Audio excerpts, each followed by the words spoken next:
Hello everyone, welcome to my channel learn GK GS with Sadaf. I hope आप लोगों ने मेरी पिछली वीडियोस देखी होंगी। अगर मेरी वीडियोस नहीं देखी तो उसका लिंक आपको डिस्क्रिप्शन बॉक्स में मिल जाएगा। तो प्लीज मेरे वीडियोस को देखिए, लाइक करिए, शेयर करिए, चैनल को सब्सक्राइब जरूर करिए। जैसा कि हम डिस्कस कर रहे थे एम लक्ष्मीकांत से पॉलिटी के चैप्टर वाइज क्वेश्चन, उसी सीरीज को आगे बढ़ाते हुए आज हम डिस्कस करेंगे फंडामेंटल राइट्स के क्वेश्चन। ठीक है, पार्ट 1। तो चलिए स्टार्ट करते हैं और देखते हैं क्वेश्चंस। हमारा फर्स्ट क्वेश्चन है, right to property was made a legal right under which article. संपत्ति के अधिकार को किस अनुच्छेद के तहत कानूनी अधिकार बनाया गया था। ठीक है, ऑप्शन हमारे पास 355 ए, 300 ए, 279 ए, नन ऑफ द अबव। तो आपके पास 5 सेकेंड है, उसके बाद देखेंगे अपना राइट ऑप्शन। तो देखते हैं क्या होगा हमारा right option. Option B, article 300 A के तहत क्या किया गया था, जो हमारा राइट टू प्रॉपर्टी मौलिक अधिकार था उसको बना दिया गया था कानूनी अधिकार। किस संविधान संशोधन के द्वारा? 44वें संविधान संशोधन के द्वारा, कॉन्स्टिट्यूशन अमेंडमेंट 1978 में हमारे मौलिक अधिकार से अलग कर दिया गया था राइट टू प्रॉपर्टी और बना दिया गया था कानूनी अधिकार। ठीक है, और ऑप्शन देख लेते हैं हम। 355 ए क्या है? ये आईपीसी है, इंडियन पीनल कोड। इसके तहत क्या किया जाता है? कोई व्यक्ति किसी का अनादर करता है या उसकी बेइज्जती करता है, उस पर गंभीर आरोप लगाता है, तो उसके तहत 355 ए के तहत उसको सजा दी जाती है। ठीक है, तो ऑप्शन सी जो है हमारा वो क्या है? ये भी एक आईपीसी है। तो इसके तहत क्या किया जाता है? जब लापरवाही से वाहन चलाता है तो इसके तहत उसको सजा दी जाती है 279 ए के तहत। ठीक है, तो ये हुआ हमारा ऑप्शन बी राइट। देखते हैं नेक्स्ट क्वेश्चन। नेक्स्ट क्वेश्चन हमारा, which part of the constitution talks about fundamental rights. संविधान का कौन सा भाग मौलिक अधिकारों की बात करता है? ऑप्शन है आपके पास पार्ट 1, पार्ट 2, पार्ट 3, पार्ट 4। आपके पास है 5 सेकेंड, उसके बाद देखेंगे अपना राइट ऑप्शन। ठीक है, तो देखते हैं अपना right option. Option C, part 3 में है हमारे फंडामेंटल राइट्स। ठीक है, ऑप्शन सी राइट होता है। और ये कुछ इंपॉर्टेंट पार्ट है, उनके बारे में डिस्कस करते हैं। पार्ट 1 हमारा किससे डील करता है? Union and territory. और पार्ट 2 जो है हमारा सिटीजनशिप आता है। पार्ट 3 में यहाँ से क्वेश्चन बनता है, फंडामेंटल राइट्स है हमारे पार्ट, मौलिक अधिकार है। पार्ट 4 में क्या है? डीपीएसपी है, directive principle of state policy. और पार्ट 18 में क्या है? इमरजेंसी प्रोविजंस, आपातकालीन प्रावधान है। ठीक है, तो ये कुछ इंपॉर्टेंट पार्ट है। Total parts in constitution are 25। अब कितने टोटल पार्ट कितने हैं? 25 है। पहले कितने हुआ करते थे? जब कॉन्स्टिट्यूशन इंट्रोड्यूस हुआ था तब होते थे 22। ठीक है, तो ऑप्शन सी हमारा राइट होता है। देखते हैं next question. Next question, originally constitution provided for how many fundamental rights. मूल रूप से संविधान में कितने मौलिक अधिकारों का प्रावधान किया गया है? ऑप्शन हमारे 6, 7, 8, 5। आपके पास है 5 सेकेंड, उसके बाद देखेंगे अपना राइट ऑप्शन। तो देखते हैं राइट ऑप्शन। हमारा राइट ऑप्शन है ऑप्शन बी, 7। ठीक है, at the time of commencement but at present only 6 fundamental rights are constitution. जब हमारा कॉन्स्टिट्यूशन बना था तब कितने थे? 7 थे। लेकिन जो हमारा राइट टू प्रॉपर्टी उसको डिलीट कर दिया गया और बना दिया गया उसको कानूनी अधिकार। अब हो गया हमारे पास मौलिक अधिकार 6। तो क्यों हटाया गया था?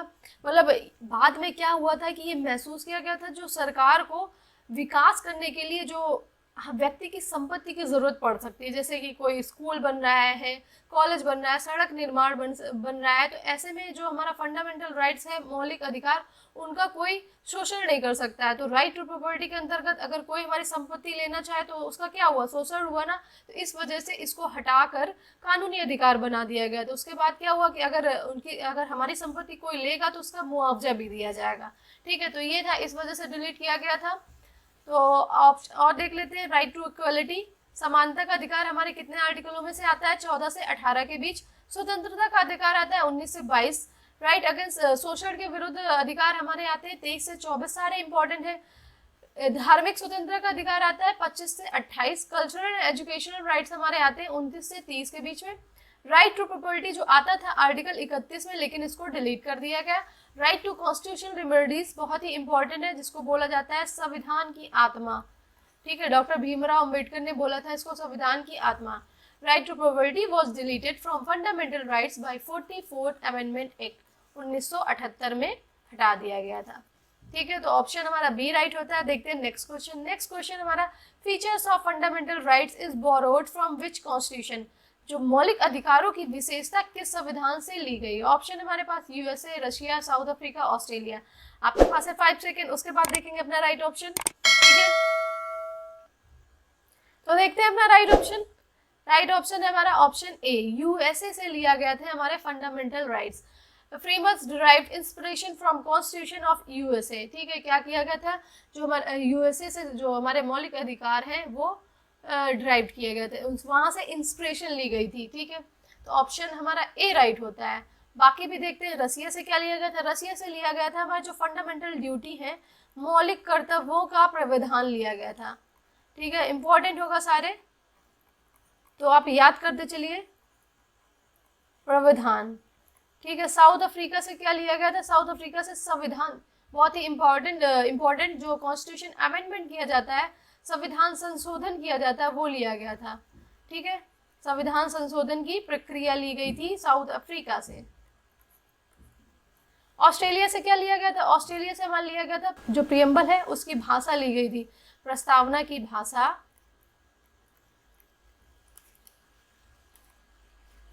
और क्या लिया गया था, और लिया गया था समवर्ती सूची,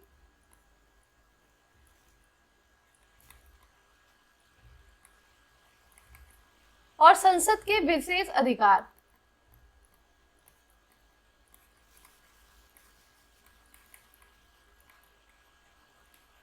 ठीक है, तो ये कुछ इंपॉर्टेंट पॉइंट्स हुए, तो आपको याद होने चाहिए। तो ऑप्शन ए हमारा राइट होता है इस क्वेश्चन का। देखते हैं नेक्स्ट क्वेश्चन। नेक्स्ट क्वेश्चन है what is the correct about fundamental rights, मौलिक अधिकारों के बारे में क्या सही है। ऑप्शन ए है only available to citizens of India, केवल भारत के नागरिकों के लिए उपलब्ध। ऑप्शन बी हमारा only available to citizens, OCI card holders and NRI.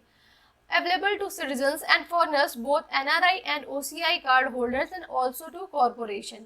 D, not available to corporation. तो आपके पास 5 सेकेंड है, उसके बाद देखेंगे अपना राइट ऑप्शन। तो देखते हैं अपना राइट ऑप्शन। हमारा राइट ऑप्शन है सी।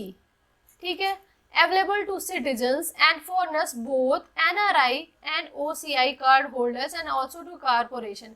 अब यहाँ पर दो वर्ड आए हैं NRI, तो ये क्या होता है आप जानते हैं, NRI का मतलब क्या होता है, नॉन रेसिडेंट इंडियन। ठीक है, ऐसे लोग जो अपने व्यवसाय के लिए कहाँ पर बाहर रह रहे हो, लेकिन जो उनकी नागरिकता होती है वो वहाँ की नहीं होती, अपने भारत की होती है। ठीक है, 183 जो डेज हैं वो हमारे भारत में रहे हो, मैक्सिमम कितने डेज, 183 डेज भारत में रहते हो, लेकिन क्या हो, जो नागरिकता होता है वो हमारे इंडिया की ही दी जाती है, सिटीजनशिप बाहर की नहीं मिलती है। और एक वर्ड है OCI, ये क्या होता है, ये होता है overseas citizen of India.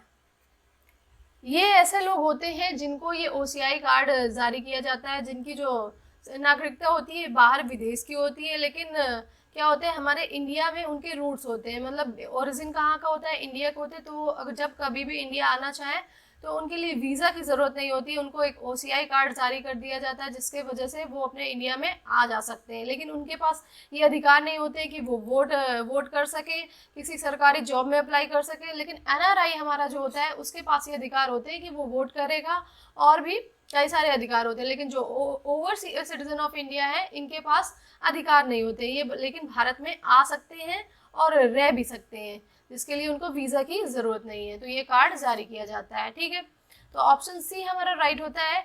Rights under article 15, 19, 29, 30 are available to Indian citizen only. जो हमारे ये आर्टिकल है 15, 19, 29, 30, ये किसके लिए अवेलेबल है, सिर्फ इंडियन सिटीजन, भारतीय नागरिकों के लिए केवल available. Protection under rest of the article is extended to foreigners also, जो बाकी हैं वो फॉरेनर्स के लिए भी एक्सटेंड किए गए हैं। ठीक है, तो देखते हैं नेक्स्ट क्वेश्चन। नेक्स्ट क्वेश्चन हमारा फंडामेंटल राइट्स आर, मौलिक अधिकार है। ऑप्शन है हमारा पवित्र, निरपेक्ष, न्यायोचित, स्थायी। तो देखते हैं, आपके पास है 5 सेकेंड, उसके बाद देखेंगे हम राइट ऑप्शन। तो देखते हैं राइट ऑप्शन।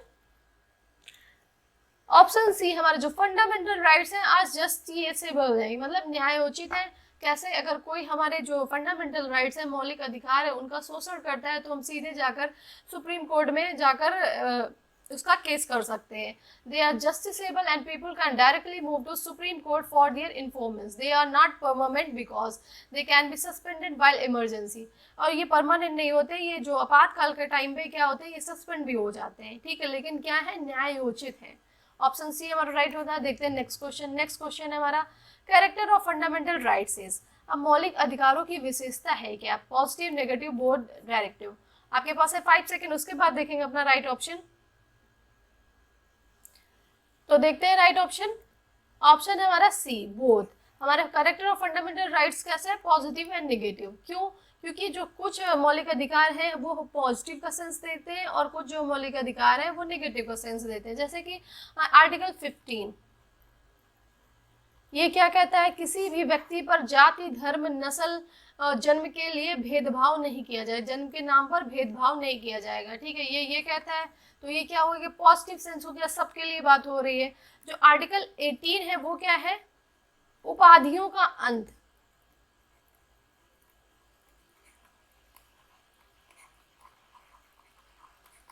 अब यहाँ पर क्या बात हो रही है, अगर भारत का भी कोई भी नागरिक है उसे विदेशी सम्मान मिल रहा है तो वो अपने राष्ट्रपति के बिना परमिशन से वो सम्मान उपाधि ग्रहण नहीं कर सकता है, स्वीकार नहीं कर सकता। ये क्या होगा, एक निगेटिव, एक बात बोली जा रही है, कुछ ऐसा, कुछ पॉजिटिव नेगेटिव है, तो यहाँ पर सेंस क्या होगा, निगेटिव।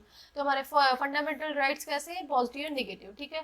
तो ऑप्शन सी राइट होता है। देखते हैं नेक्स्ट क्वेश्चन। नेक्स्ट क्वेश्चन है, fundamental rights are guaranteed to defended by. मौलिक अधिकारों की गारंटी और बचाव किसके द्वारा किया जाता है। ऑप्शन है हमारे supreme court, parliament, president of India, citizens. आपके पास है 5 सेकेंड, उसके बाद देखेंगे अपना राइट ऑप्शन। तो देखते हैं right option. Option A, supreme court, क्योंकि जो हमारे फंडामेंटल राइट्स है, मौलिक अधिकार है, वो कैसे, न्यायोचित है। अगर कोई हमारे मौलिक अधिकारों का शोषण करेगा तो हम सीधे कहाँ जाएंगे, सुप्रीम कोर्ट के पास जाएंगे, वही मौलिक अधिकारों की गारंटी और बचाव करता है, ठीक है। तो aggrieved person can directly go to Supreme Court, जो पीड़ित पर्सन है वो सीधे सुप्रीम कोर्ट जा सकता है। नेक्स्ट क्वेश्चन हमारा question number 9, which two rights cannot suspended even during the operation of national emergency। राष्ट्रीय आपातकाल के संचालन के दौरान भी किन 2 अधिकारों को निलंबित नहीं किया जाता, नहीं किया जा सकता। ऑप्शन है आपके पास 19 एंड 21, 21 एंड 14, 21 एंड 25, 20 एंड 21। तो आपके पास 5 सेकेंड, उसके बाद देखेंगे राइट ऑप्शन हम, ठीक है। तो देखते हैं राइट ऑप्शन क्या होगा। Option D, 20 and 21। आर्टिकल 20 और 21 क्या होते हैं, जो राष्ट्रीय आपातकाल के टाइम भी है निलंबित नहीं होते, बाकी जो मौलिक अधिकार है वो सस्पेंड हो जाते हैं। जैसे कि आर्टिकल जो 20 है वो क्या है, protection in respect of conviction for offence. इसका मतलब क्या हुआ, अगर कोई भी अपराधी है वो अपराध करता है तो एक अपराध के लिए एक ही बार सजा दी जाएगी और वो उस वक्त जो कानून होगा उसी की सजा दी जाएगी, यानी कि पहले जो कानून चलता था उसी के हिसाब से कानून सजा उसको दी जाए, ठीक है, ये हुआ। आर्टिकल 21 क्या है, राइट टू लाइफ और पर्सनल लिबर्टी। इसका मतलब क्या हुआ, right to life and personal liberty का जो व्यक्ति को राइट टू लाइफ, उसकी जो व्यक्तिगत स्वतंत्रता है वो छीनी नहीं जाएगी, ठीक है। तो आर्टिकल 21 ये है, व्यक्तिगत स्वतंत्रता से उसे वंचित नहीं किया जाएगा। तो देखते हैं नेक्स्ट क्वेश्चन। नेक्स्ट क्वेश्चन हमारा, which article provides for doctrine of judicial review. न्यायिक समीक्षा के सिद्धांत के लिए कौन सा अनुच्छेद प्रदान करता है। ऑप्शन है आर्टिकल 32, आर्टिकल 14, आर्टिकल 13, आर्टिकल 15। आपके पास 5 सेकेंड, उसके बाद देखेंगे राइट ऑप्शन हम। तो देखते हैं right option. Option C, article 13। अब ये क्या है, आर्टिकल 13 क्या करता है, न्यायिक समीक्षा के सिद्धांत देता है। इसका मतलब क्या हुआ, अभी थोड़े टाइम पहले आप लोगों ने क्या देखा था, CA/NRC देखा था। तो भाई वो जो बिल था ऐसे ही किसी पर नहीं लगाया जा सकता है, तो उसके लिए आर्टिकल 13 क्या करेगा, एक जांच करेगा, न्यायिक समीक्षा करेगा कि भाई ये जो कानून लगाया जा रहा है वो सही है कि गलत है। तो ये करता है आर्टिकल 13, न्यायिक समीक्षा का सिद्धांत देता है, ठीक है। तो ये जांचेगा, फिर बाद में हाँ ये अब लगाया जा सकता है। तो ये हुआ हमारा आर्टिकल 13। और भी ऑप्शन देखते हैं। आर्टिकल 32 हमारा क्या है, ये है राइट टू कॉन्स्टिट्यूशनल रेमेडीज। क्या है, राइट टू कॉन्स्टिट्यूशनल रेमेडीज, ठीक है। संवैधानिक उपचारों का अधिकार, ठीक है, ये हमें देता है, इसको क्या बोलते हैं, संविधान की आत्मा बोलते हैं। आर्टिकल 14 क्या है? आर्टिकल 14 है हमारा, राज्य के सभी व्यक्ति के लिए एक ही समान का जो कानून होगा वो लागू होगा। आर्टिकल 13 तो हमारा हो ही गया। आर्टिकल 15 क्या है? आर्टिकल 15 कहता है किसी भी व्यक्ति पर धर्म, जाति, नस्ल के नाम पर भेदभाव नहीं किया जाएगा। ठीक है, तो यहीं से हमारे क्वेश्चन इन होते हैं। आगे भी हम फंडामेंटल्स के क्वेश्चन लेके आएंगे, फंडामेंटल राइट्स के ऊपर क्वेश्चन लेके आएंगे। तो अगर आपको मेरी वीडियो अच्छी लगे तो प्लीज़ वीडियो को लाइक करना, शेयर करना, चैनल को ज़रूर सब्सक्राइब करना। अगर मेरी वीडियो ज़रा से भी आपको पसंद आए तो प्लीज़ मेरे चैनल को सब्सक्राइब जरूर करना। ठीक है, मिलते हैं अपने नेक्स्ट वीडियो में। आज के लिए इतना ही। Thank you.